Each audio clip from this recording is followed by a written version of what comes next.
네, 여러분 안녕하십니까? 성소로 간 사람들의 아름다운 이야기. 오늘은 여러분들과 같이 16번째 시간, 성소로 간 사람들에 관한 이야기를 살펴보는 시간이 됐습니다. 오늘 여러분과 나눌 이야기는 좀 특별한 제목이네요. 그리스도인의 비밀인데 또 다른 보혜사라고 하는 말씀을 여러분과 함께 드릴 시간이 된 것 같습니다. 이 시간 여러분들과 같이 이 또 다른 보혜사에 관련된 이 말씀을 성령님이시죠. 성소를 연구하면서 언제 말씀드리나 많이 여러분 기다리셨을 것이고 또 저 또한 이 시간을 기다려왔습니다. 왜냐하면 예수님의 그 모든 사역에 있어서 성령님의 역사는 또 빼놓을 수 없는 아주 중요한 이 관련이 있으니까요. 그래서 오늘은 그리스도인들에게만 굉장히 중요한 우리들의 비밀처럼 우리들에게 놓여진 또 다른 보혜사에 관한 이야기를 여러분과 함께 나누는 시간을 가지려고 합니다. 그렇습니다. 저희는 지난 시간까지 성소, 하나님의 성소를 살펴보면서 굉장히 많은 부분들을 보았어요. 이미 번제단에서 또 여러 다양한 기명들을 바라보면서 우리들은 뭘 알아야 되는가? 오직 예수님이었다. 번제단에서도 오직 예수님을 증거하고 오직 예수님에 관련된 예표가 있었다는 걸 보았습니다. 성막이라고 하는 그 안에 들어와서 이 회막 안에 들어가는 이 삶에 대해서도 역시 이 모든 것들이 오직 예수님이었습니다. 그래서 예수님의 증거로 차고 넘치는 것을 우리는 본 것이죠. 이 모든 것들이 예수님을 증거하는 또 예수님의 증거로 찾다. 성막 안에 첫째 칸 회막에 들어왔을 때 성소죠. 성소 첫째 칸에 들어왔을 때 그 안에는 우리는 촛대가 있었고 진설병 떡상이 있었고 또 분향단이 있었습니다. 이 모든 것들이 역시 다 오직 예수, 예수님의 증거로 충만한 것을 보았습니다. 오직 예수. 그리고 이제 지난 시간에는 이 지성소와 성소를 구분했던 회막과 지성소를 갈랐던 휘장. 그 휘장은 예수님을 상징했고 그 예수님을 상징하는 예표가 굉장히 아름다운 예표가 이 안에 있는 것을 보았습니다. 역시 휘장도 오직 예수님, 오직 예수님의 증거를 우리들에게 보여준 것을 보았습니다. 지금까지 보신 것처럼 이 성소의 모든 기명들이나 제도가 다 오직 예수님께로 이렇게 연결되고 오직 예수님께로 이 부분들이 이렇게 고치된 것을 우리는 알게 된 것이죠. 자, 그런데 여러분, 이 모든 것들이 이루어지는데 오로지 예수님이라고만 우리는 말씀드렸지만 정말 예수님, 오직 예수님이었는데 정말 오직 예수님이 그 역사를 하실 때 오직 예수님의 역사만 그곳에 있었는가? 아주 중요한 일이 여기 있습니다. 하나님 말씀 히브리서 9장 14절에는 이런 말씀이 있어요. 하물며 영원하신 성령으로 말미암아 흠없는 자기를 하나님께 드리신 그리스도의 피다. 와우. 그럼 여기 이게 무슨 말인가? 예수님께서 십자가에 달려 돌아가시고 이 예수님의 그 모든 피를 이제 이 안에까지 모셔다 드려가지고 뿌리기도 하고 바르기도 하고 또 그 안으로 이젠 휘장을 열고 하나님께 들려진 이 예수님의 피, 십자가의 사역이죠. 이것도 보니까 예수님 혼자의 역사가 아니었어요. 이게 중요한 거예요. 예수님은 혼자 역사가 아니었다.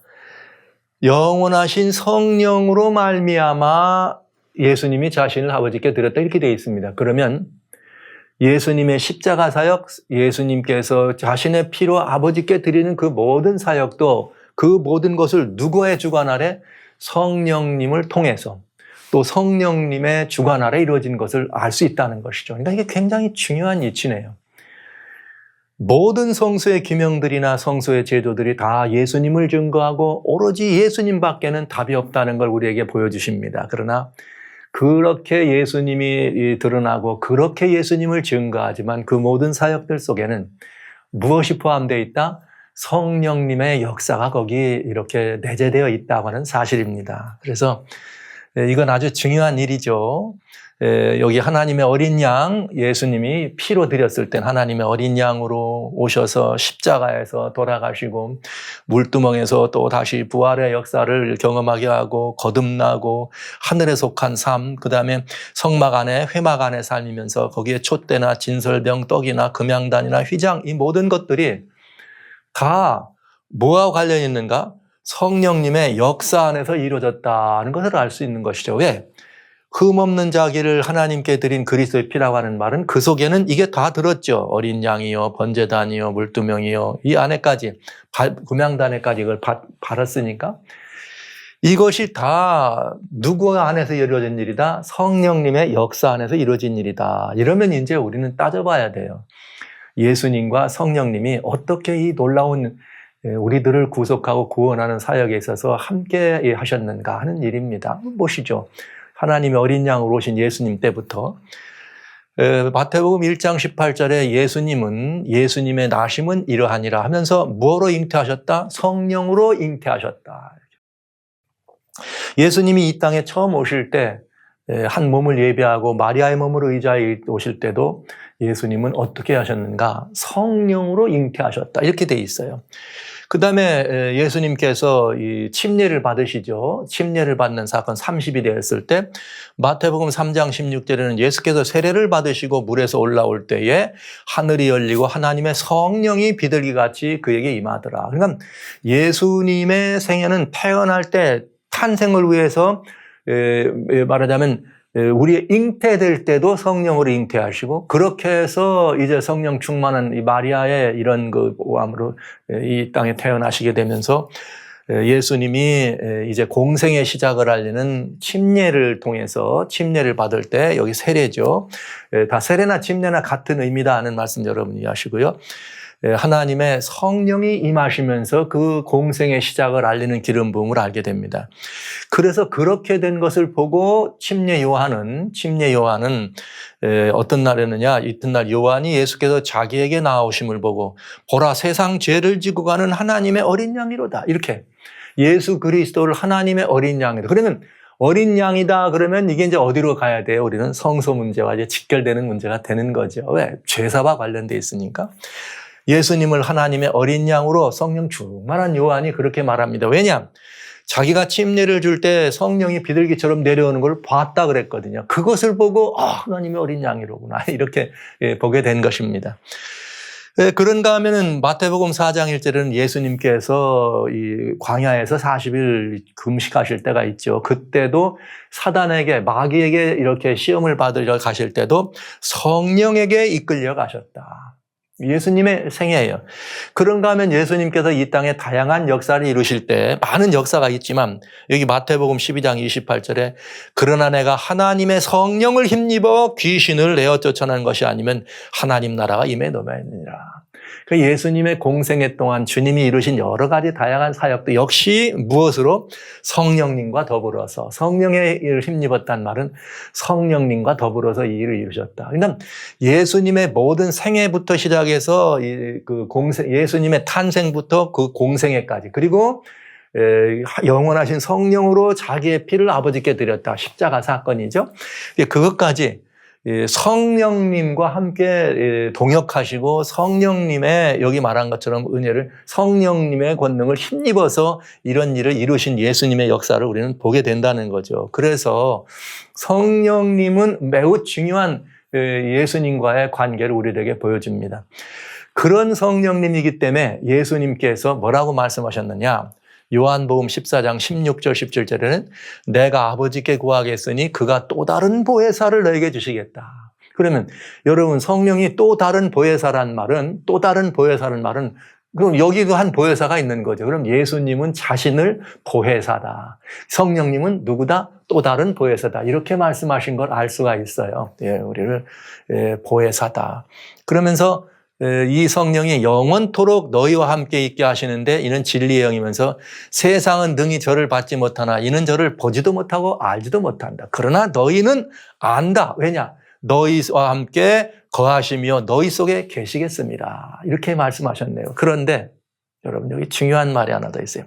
26절이에요. 14장 26절. 보혜사 곧 아버지께서 내 이름으로 보내실 성령님이죠. 성령. 그가 너희에게 모든 것을 가르치고 내가 너희에게 말한 모든 것을 생각나게 하리라. 그러니까 이 말씀 속에 모든 것을 가르치고 말한 모든 것을 생각나게 한다는 이 말씀 속에는 우리 주님께서 지금까지 이 땅에서 행하신 모든 사역 속에 누가 함께 하셨단 말이에요? 성령님이 함께 하셨다는 거죠. 나는 이제 십자가에 달려서 죽어야 된다. 그러나 다시 아버지께로 돌아가지만 또 다른 보혜사인 성령은 어떻게 한다? 너희와 어떻게 한다? 영원히 함께하게 하실 것이다. 너희를 고아와 같이 버려두지 않는다는 위대한 약속이 있는 것입니다. 그래서 저는 가끔 이런 말씀을 드립니다. 우리가 성경 가운데에서 성경에 딱 한 절만 선택해서 이렇게 누구와 나누라 이렇게 말하면 요한복음 3장 16절 다 그렇게 말해요. 그러나 요한복음 3장 16절에는 예수님에 관련된 얘기입니다. 그런데 절묘하게도 요한복음 14장 16절에 14장 16절에는 뭐라고 돼 있는가? 또 다른 보혜사를 영원히 우리와 함께 하시겠다 이렇게 돼 있네요. 그러니까 이 성령님의 이 사역은 예수 그리스도의 사역과 늘 함께 했을 뿐만 아니라 주님이 승천하신 이후에도 우리와 함께 영원히 함께 있으면서 우리를 향한 누구로? 보혜사로.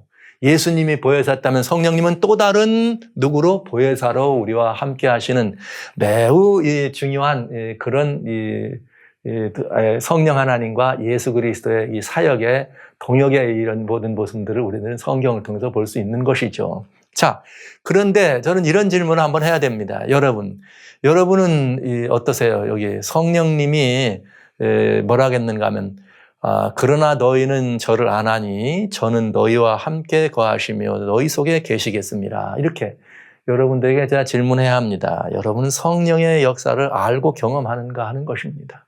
대단히 중요한 문제입니다. 성령의 역사를 알고 경험하는가. 이를 위해서 저는 다시 한번 보시죠. 예수님의 직접적인 그 성소에 들어있는 예수님의 증거 속에 성령님은 어떻게 역사했는가. 우리는 이런 성막의 울타리를 하얀 세마포로 하고 문을 이렇게 만들어서 하나님을 경배하고 또 하나님을 찬양하는데 거기에 실족하거나 잘못되면 얼른 자기의 뭘 깨닫고 죄를 깨닫습니다. 깨닫고 양을 가지고 이 문으로 들어온다는 말씀을 이미 드렸습니다. 그렇다면 여러분 여기 마태복음 12장 31절에 이렇게 되어 있어요. 내가 너에게 이르노니 사람의 모든 죄와 회방은 사하심을 얻되 성령을 회방하는 하는 것은 사하심을 얻지 못하겠다. 성령을 뭐 하지 말라? 회방하지 말라. 그 성령이 하시는 일이 뭐냐? 이거예요. 성령이 하시는 일이 뭐냐? 이런 말이죠. 요한복음 6장 44절에 나를 보내신 아버지께서 이끌지 아니하면 아무라도 내게 올 수가 없다. 이렇게 되어 있네요.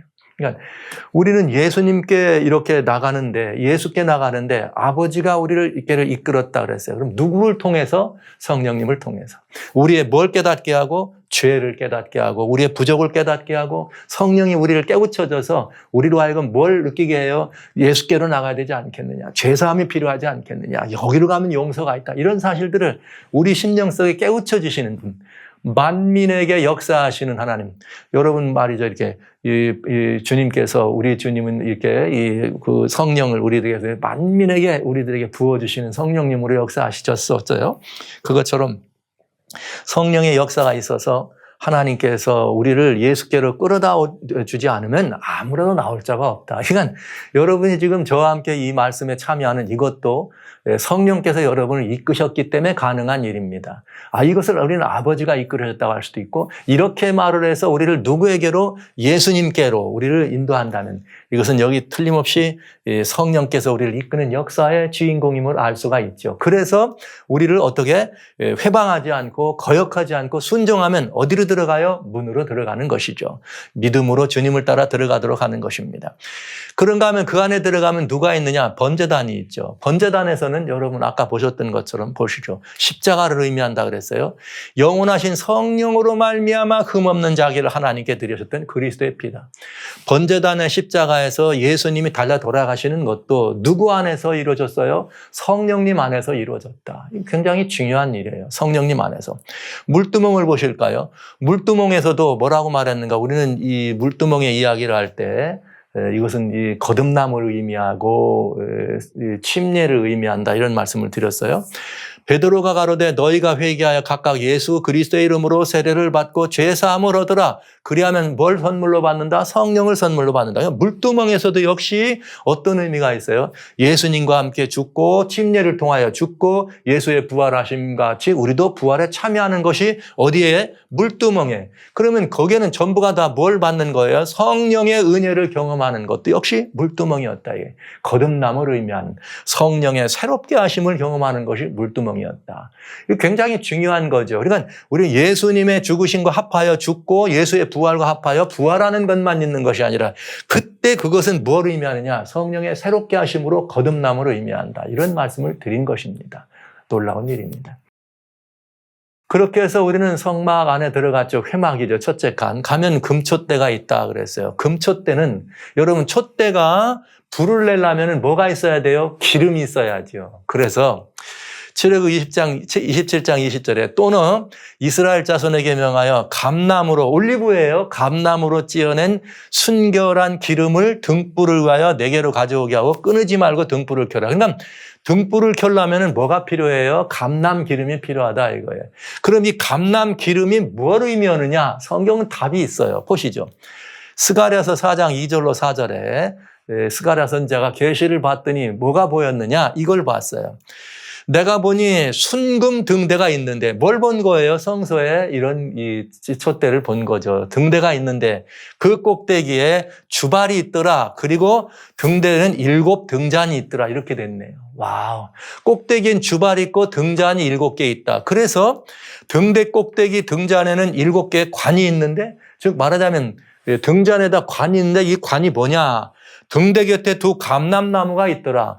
이 감람나무 가운데 하나는 뭐냐면 주발 우편에 있고 하나는 주발 좌편이다. 그럼 여기 이 각 등잔에다가 관에서 무언가를 넣어줘야 되는데 양쪽에 감람나무가 있더라 이거예요. 근데 감람나무에 뭐가 있더라? 주발이 있더라. 그래서 그 주발을 통해서 어떻게 돼? 관이 있어갖고 여기로 어떻게 하는 거예요? 그게 들어가는 건데 나무가 무슨 나무? 감람나무. 감람나무, 올리브나무란 말이죠. 그래서 물어봐요. 내 주여 이것들이 도대체 무엇입니까? 물어봤더니 쭉 설명하면서 만군의 여호와께서 말씀하시되 이는 힘으로 되지 아니하며 능으로 되지 아니하고 오직 나의 신으로 되느니라. 성령님이에요. 감람나무에서 주발에서 등잔으로 들어가는 감람의 기름은 뭘 의미했다? 성령님을 의미했다. 그러니까 여기 기름이 없이는 불이 펴질 수 없는 것처럼 예수님의 은혜로 말미암아서 생명의 빛을 반사할 때 그 빛이 반사되는 것을 우리가 받을 수 있는 채널이 되도록 하는 것은 누가 하시는 것입니다? 성령님이 하시는 것입니다. 그래서 여기 금촛대를 볼 때도 성령님의 역사는 면면히 여기에 스며들어 있다는 사실을 우리는 알 수가 있는 것이죠. 절묘한 이 답이죠. 성경은 이렇게 성경으로 맞춰가면서 풀어보면 너무 재밌어요. 너무 재밌어요. 여러분, 제가 이 재미 때문에 정말 이 재미 때문에 사는 사람입니다. 제 이 청년 시절에 그 신앙의 한 경점을 지날 때는 이 재미 때문에 이 잠을 못 자고 그냥 밤새 성경을 읽다가 빠져가지고 보면 새벽이 되고 어떤 때는 학교에서 이 중요한 시험이 있어가지고 내일 시험인데 그 시험 전에 말씀 좀 조금 보고 시험 공부한다고 말씀 보다가만 빠져가지고 시험 준비를 못하고 그냥 밤새 버리는 거죠. 보면은 벌써 시간이 밤이 다 갔어. 그러면 어떻게 해야 돼요? 시험 공부를 못했는데 그건 불이 나게 주섬주섬 학교로 뛰어갑니다. 그래도 하나님께서 정말 절묘하게 말씀에 빠진 당신의 자녀에게 말씀에 빠졌더니 지혜 주셔서 그 시험들을 잘 치를 수 있도록 인도하시더라고요. 여러분 보신 것처럼 그 등대와 이렇게 이것이 성경으로 찾아보니까 답이 다 있어요.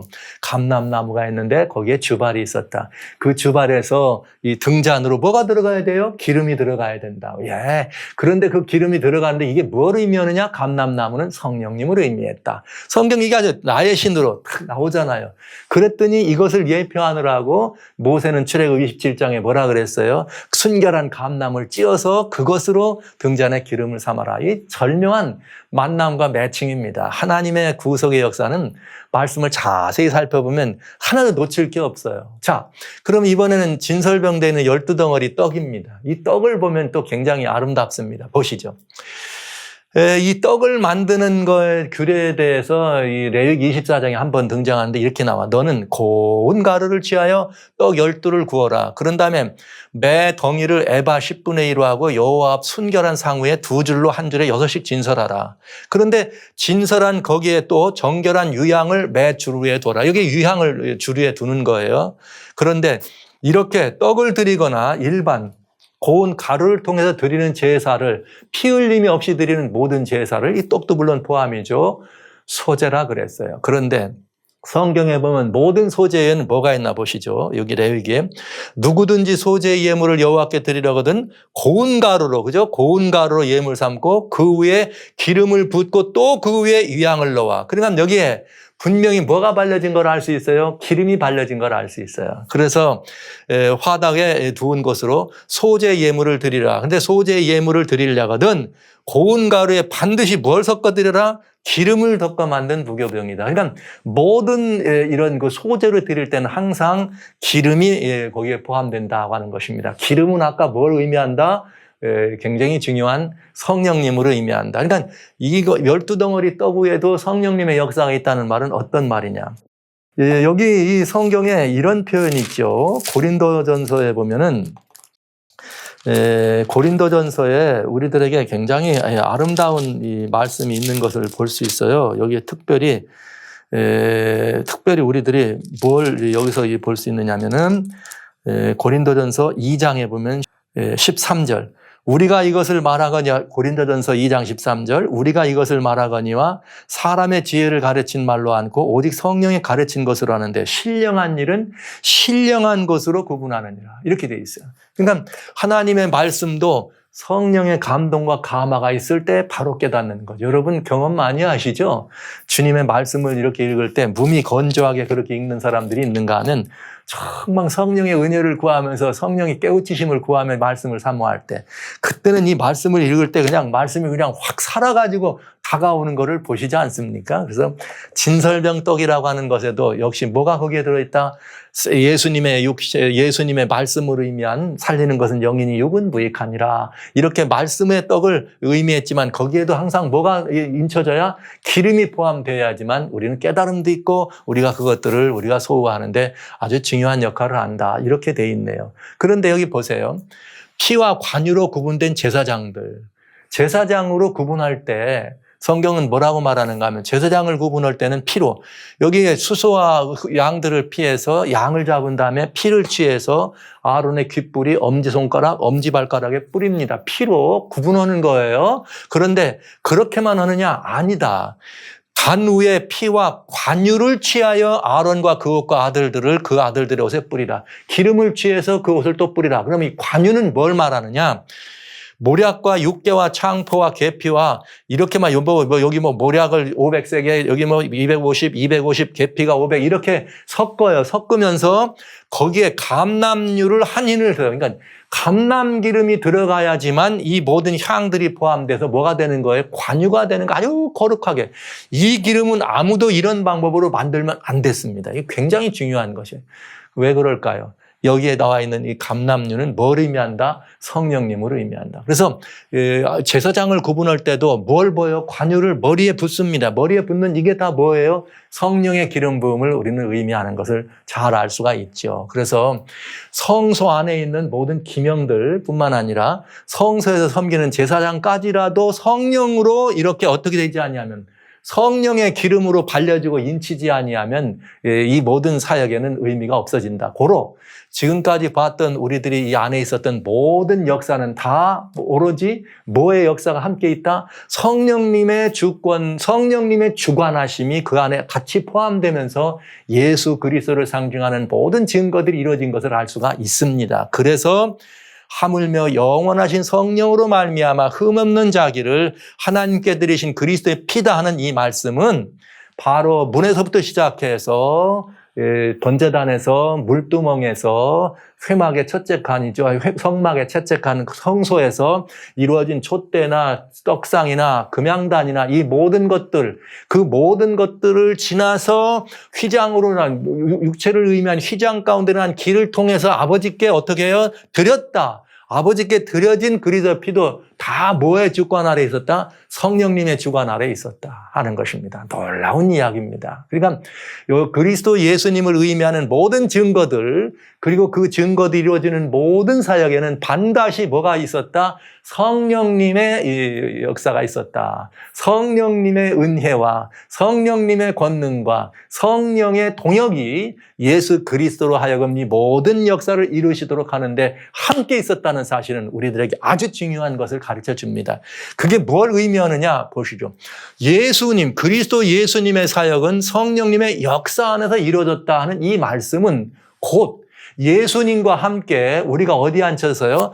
함께 일으키사 그리스도 예수 안에서 함께 하늘에 앉히시니 우리가 어떤 사람들이에요? 이렇게 함께 주님 안에서 이렇게 하나님의 보좌 앞까지 들어갈 수 있도록 그렇게 초청된 우리들이 예수님과 함께 부활의 그런 은혜에 참여했으면 주님과 함께하는 그리스도인의 생애도 뭘 통해서만 이루어진다? 성령의 역사 안에서만 이루어진다는 사실. 이것을 간과해서는 안 될 것입니다. 여기까지 우리는 보았어요. 이제 휘장 가운데 난 길을 통하여 안으로 보좌 앞으로 들어가기 전에 반드시 이 문제는 우리가 생각해야 된다. 왜? 그냥은 안 돼요. 예수님도 성령 안에서 아버지께 드려졌습니다. 올려가셨습니다. 그것처럼 우리도 그 예수님을 따라서 이 안으로 들어가려면 반드시 성령의 무한에서 역사 안에서만 가능하다고 하는 사실이죠. 그래서 이건 아주 중요한 거예요. 정말로 중요한 거죠. 그래서 주님은 내가 아버지께 구하겠으니 또 다른 보혜사를 너에게 주신다. 영원히 함께한다는 말씀을 하신 것입니다. 그래야지만 어떻게 우리 아버지께 나갈 수가 있으니까요. 그래서 그러나 너희는 저를 아나니 저는 너희와 함께 거하시며 또 너희 속에 계시겠습니다. 세상은 안다 모른다. 세상은 모른다. 세상은 모른다. 그러나 너는 어떡한다? 안다. 이렇게 돼 있네요. 그러면 여기 이 사실이 굉장히 아름답고 복된 의미가 있는 사실임을 알게 되는 것이죠. 그래서 저는 여러분에게 이런 질문합니다. 여러분, 성령님을 아십니까? 어리석은 질문이죠. 이 말은 다른 말로 말하면 여러분 성령으로 거듭나셨습니까? 이 질문을 하는 거예요. 많은 사람들이 이런 대답을 해요. 주님을 영접하고 구원의 사람이 되신 거 맞죠? 그러면 예, 아멘 그래요. 근데 제가 그러면 예수님의 은혜로 영접해서 이제는 성령님을 은혜를 통해서 거듭나셨어요? 그러면 아멘 소리가 조금 적어. 다시 한번 물어보죠, 제가. 여러분 정말 주님 안에서 거듭나신 거 맞아요? 성령의 은혜로? 그러면 그때는 아멘이 좀 줄어들어. 3번 질문하면 많이 줄어들어요. 그런데 여러분 이건 아주 중요한 것입니다. 너희는 저를 아나니 저는 너희와 함께 거하시며 너희 속에 거하십니다. 이게 굉장히 중요하다 이 말이에요. 너희는 저희를 아나니, 그죠? 너희는 저를 아나니.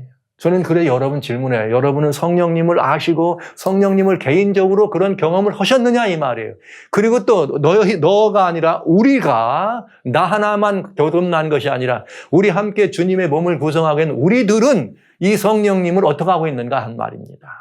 만약 이것이 없다면 지금 우리는 그야말로 이 섬기고 있는 모든 일에 대하여 다시 한번 점검해 볼 필요가 있는 것입니다.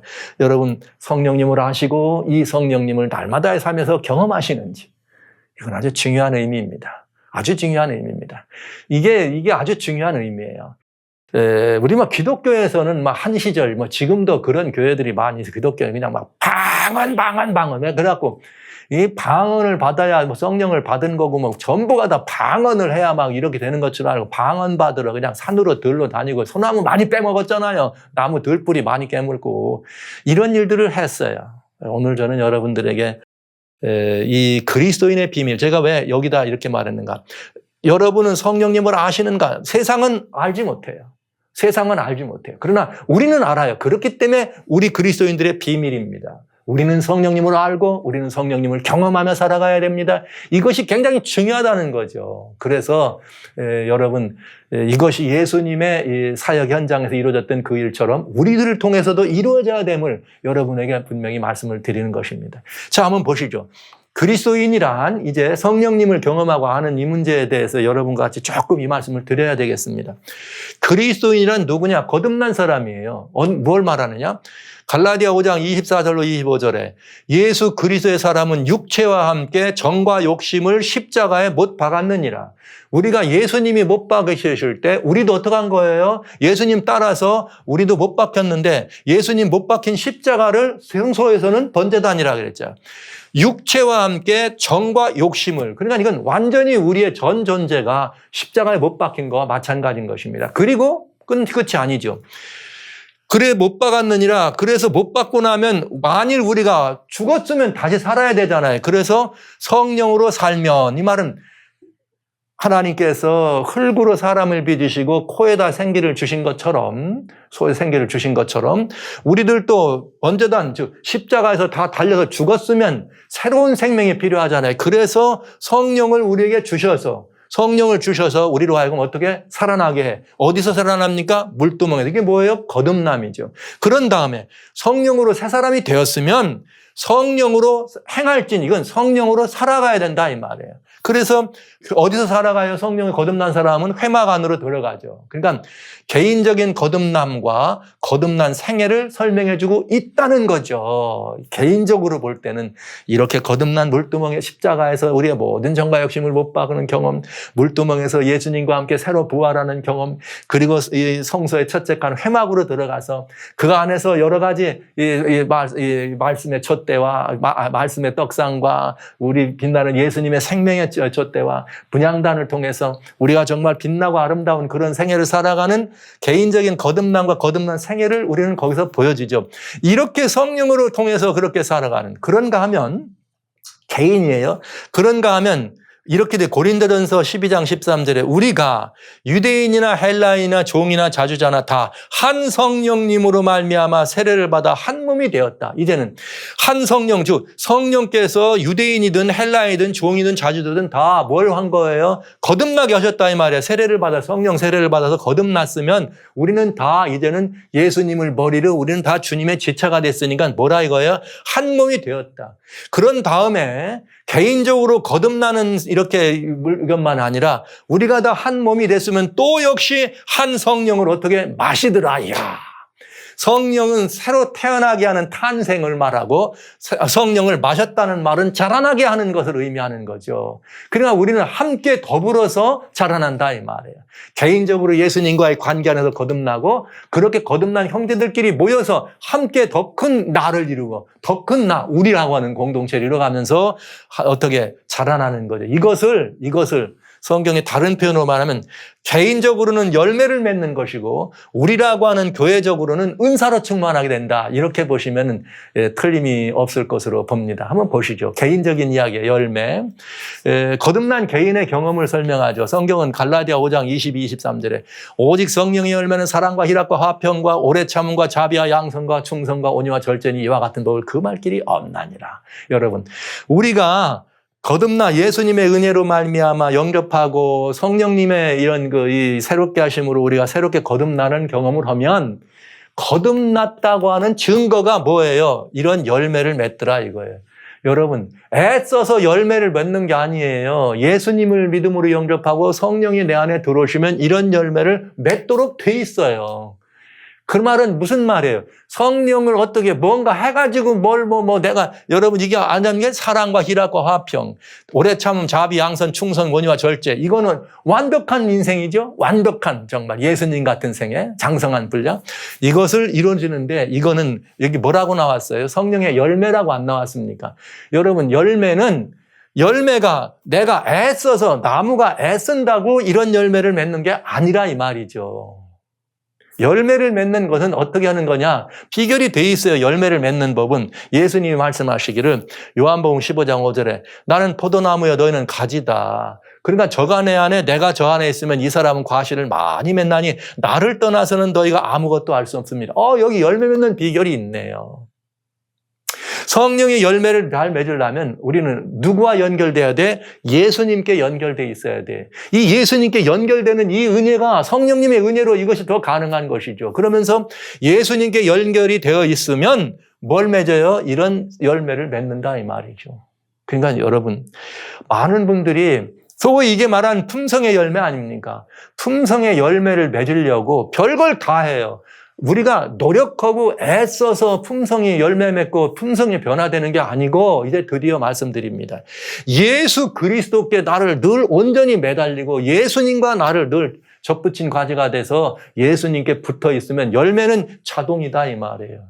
열매는 자동이다. 나무가 애써서 맺는 게 아니라는 거죠. 여러분, 고염나무가 애쓴다고 장심낭이 열리고 신고배가 되는 거 아니잖아요. 이거 잘라서 참 여기다 옮겨져야 되는 것처럼 우리가 애쓴다고 이런 열매 맺는 게 아니에요. 원래 근본 나무인 누구? 예수님. 예수님에게 어떻게 젖붙임을 돼야지만 우리가 이런 열매를 맺는 것이에요. 예수님 포도나무요, 감람나무요, 무화과나무요. 거기 우린 누구고? 가지들입니다.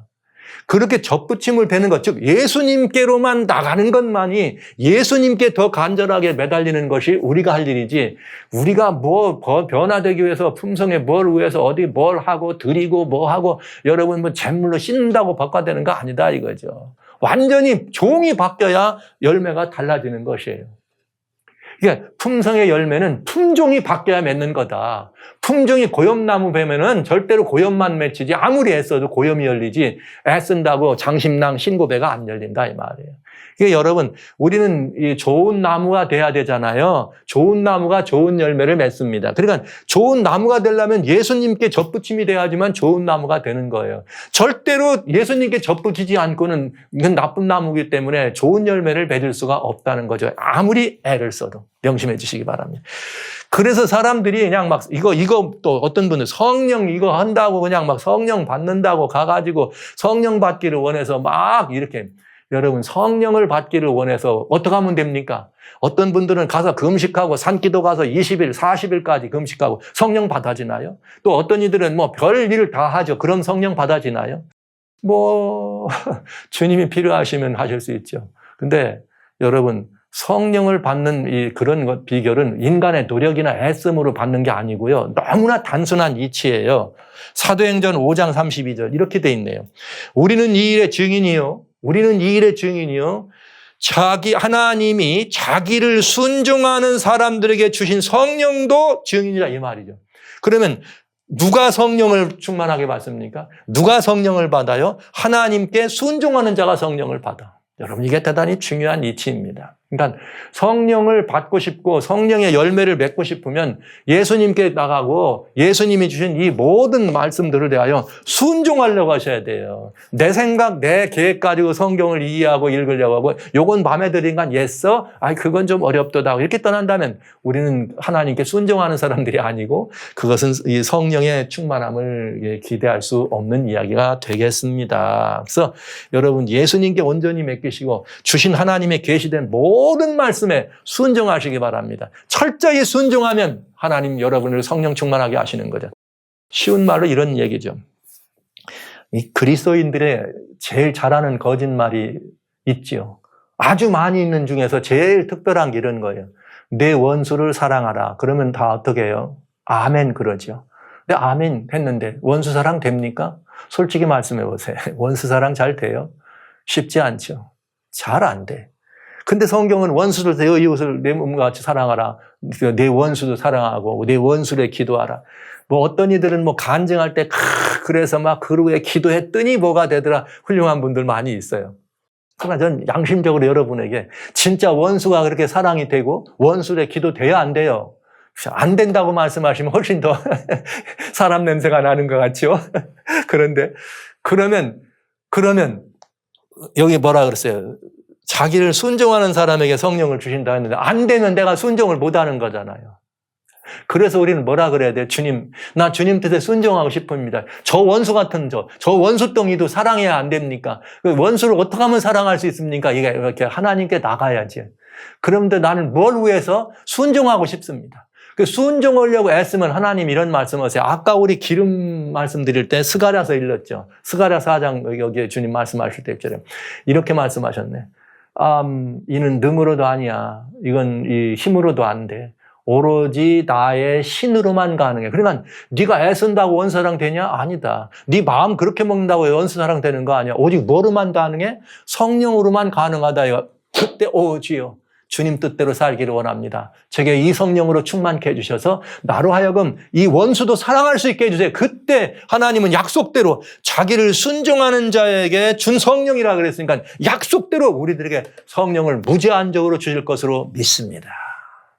그러니까 성령 충만하고 성령을 받기 위해서 어디 가서 뭐 금식하고 기도하러 다니고 뭐 한다고 하는 게 되는 게 아니고 주신 말씀에 그 자리에서 지금 그 자리에서 순종하고 살면 하나님의 은혜의 성령을 여러분을 이끄신다는 사실을 믿으십시오. 성경 기록에 성령 받으러 산기도 갔다는 말 없어요. 성령 기록에 성령 받으러 40일 금식했다는 말 없습니다. 그냥 방언 이런 거 마찬가지죠. 여러분 건전한 상식 위에서 우리는 이 성경적인 신앙을 돌아가면 아주 깔끔하게 주님의 영에 충만한 사람이 될 수 있음을 여러분 우리가 알게 되는 것이죠. 자, 이번에는 그렇게 해서 개인적으로 열매를 맺으면 이제는 또 있어요. 교회를 위해서도 하나님은 뭘 주시냐? 은사. 우리가 뭐라 그랬어요? 거듭나가지고 다 유대인이나 헬라인 한 몸이 됐으면 그 다음에는 우리가 다 함께 성령을 마시느니라. 그러면 이게 뭘 말하는 거예요? 교회는 교회대로 성령의 은혜가 필요하다 이 말이죠. 에베소 4장 8절로 이게 우리 각 사람에게 그리스도의 선물의 분량대로 은혜를 주셨나니 개인이 은혜를 받아서 성령의 열매를 맺습니다. 그런데 그것만이 아니에요. 그러면서 뭘 해주느냐? 그 가옥은 또 이제는 사도로 선지자로 복음 전하는 자로 목사 이게 은사를 말하는 거죠. 믿음의 분량대로 우리가 은사를 받는데 이 은사를 주신 이유는 성도를 온전케 하며 봉사 일을 하게 하며 그리스도의 몸을 세우려 하심이라. 이게 대단히 중요한 거예요. 여기에 고린도전서 12장 아까 읽었던 여기 4절부터 여기 12절까지 보시면 왜 성령님을 주시는지 하나님께서 분수대로 주세요. 그런데 이건 뭐냐? 우리가 다 교회가 하나님의 몸이 교회 아닙니까? 이게 교회. 이거를 온전하게 하기 위해서 봉사 일을 하기 위해서 하나님은 필요에 따라서 은사를 주신다 이런 말이죠. 이렇게 해서 여러분 하나님이 우리 교회에 은사를 주시는데 이런 거 여러분 들어보시죠. 저는 제가 청년 시절에 참석하던 한 교회에 몇 분들 안 계시니까 이렇게 이 예배 모여 이게 조그마한 곳에서 예배를 드리는데 우리 한 집사님이 계신데 그냥 예배당에다가 뭐 예배당도 아니에요. 뭐 조그만한 이런 그 뭐 집에 가정집 같은 데니까 아이고 좀 하나님께 뭔가를 드리고 싶은데 이분이 뭘 했느냐? 이게 꽃을 드리고 싶었어. 예배 때 모이니까 꽃이라도 드려야 되겠다. 그러니까 어떤 때는 뭐 이런 병 저런 병 어떤 때는 그저 이렇게 안 쓰는 무슨 뭐 이런 병들 많잖아요. 여러분 이러저러한 병 거기다가 갖다 꽃을 꽂아. 이렇게 하다가 그분이 얼마 지나더니 뭐가 된지 아세요? 꽃꽂이도 전문적으로 되고 뭐가 되냐? 꽃집을 내시더라고. 자, 이게 뭐예요? 우리가 하나님께 그렇게 드리기 시작하면 점점 더 하나님이 우리들의 달란트도 한 달란트가 2배 되고 2달란트가 5달란트 될 뿐만 아니라 이렇게 교회를 이렇게 섬기는 일에 그런 일에 교회에 찬양을 하는데 찬양대 우리 반주자가 없어. 그럼 어떤 분이 하나님께서 은혜를 탁 주시면 내가 반주를 연습해야 돼. 하루 종일 어떤 분이 반주 연습하고 일주일 내내 집에서 피아노 잘 못 치는 분이 피아노 해갖고 연습을 해가지고 목사님 이번 주에는 무슨 찬송할 거예요? 그래서 그 찬송 제목 받은 다음에 일주일 내내 그걸 연습해가지고 와서 그걸 쳐요. 이게 뭐예요? 은사야. 그러다 보면 그분이 그 더 많은 이 개발이 되는 걸. 뭘 세우기 위해서 성도를 온전케 하고 봉사일을 하고 그리스도의 몸을 세우려 합니다. 할렐루야. 이런 경우가 우리 교회에 너무 많잖아요. 내놓을 수 있는 것 아니고 조용한 이야기지만 여러분들은 아무것도 아닌 것처럼 보지만 제 눈에는 그게 얼마나 소중한지 성경 예언과 약속의 성취로만 보인다 이 말이죠. 하나님은 우리들에게 그렇게 하신 것입니다. 왜 그런가? 그리스도인은 다 유기적인 생명 공동체입니다. 어떻게 되느냐? 이렇게 돼 있어요. 우리가 다 하나님의 아들을 믿는 것과 아는 일에 하나가 되어 온전한 사람을 이루어. 그러니까 나 하나도 예수 그리스도의 은혜로 말미암아 거듭나서 새 생명이 되지만 우리가 다 함께 어떡합니까? 우리가 다 같이 또 성령의 은혜를 마시면서 온전한 사람을 이루기 위해서는 우리가 다 하나가 돼야 된다 이 말이에요. 그러니까 여러분 나 혼자 되는 거 아니고요. 나 혼자 온전하게 되는 게 아니라 우리가 같이 있어야 온전하게 된다. 그러니까 교회나 이런 곳에서 이웃 성도를 바라볼 때 여러분 우리의 안목이 참 달라져야 됩니다. 딱 보면서 당신 때문에 내가 그리스도의 몸을 온전히 이룹니다. 이 말을 따르는 말로 바꾸면 이렇게도 될 수 있어요. 아, 성도님 때문에 내가 구원받네요. 성도님 때문에 내가 하늘에 가네요. 이렇게 바라보면서 서로가 성도를 바라보면 유대인이든 헬라이든 종이든 자주자든 거기에 아무 구별이 없다는 말씀이 이루어지는 것을 본다고요. 그래야 온전한 사람을 이루어 그래야 우리는 그리스도의 장성한 분량이 충만한 데까지 자란다. 할렐루야. 이것을 위해서 주님은 뭘 주셨다? 성령의 열매를 주시고 열매 많이 맺는 사람들을 통해서 또 은사를 더 부어주셔서 교회를 온전하게 하는, 즉 예수님의 몸을 장성한 분량까지 충만하게 하는 데까지 이루신 것을 볼 수 있다. 성도 여러분, 주님과 긴밀한 교통을 통해서 긴밀한 관계를 맺음으로 성령의 열매를 풍성히 맺게 되시기를 바랍니다. 그 열매 맺은 분들을 주님이 보실 때 아유, 교회에 필요하면 교회를 온전하게 하고 성도들을 봉사하기 위해서 열매 맺은 분들에게 은사도 주시지 않겠어요? 근데 어떤 분들은 성령의 열매 같은 모습은 없어. 교회에 나와가지고 그저 뭐 화도 잘 내고 무엇도 잘하고 그런데 뭘 하는 거 보면 여기 일은 열심히 해. 그건 하나님으로 받은 은사가 아니라 본인의 타고난 재능이나 탤런트일 수 있습니다. 정말 중요한 것은 우리가 정말 하나님의 이 개인적으로 거듭난 성령의 열매를 충만히 맺어가면서 사랑과 희락과 화평과 자비와 양선과 오래 참음의 열매가 온유와 절제와 충성의 열매를 맺은 이런 분들이 하나님께서 은사를 주시면 놀랍도록 주님의 이름을 영화롭게 하는 하나님의 교회를 이뤄가는 것을 보게 되죠.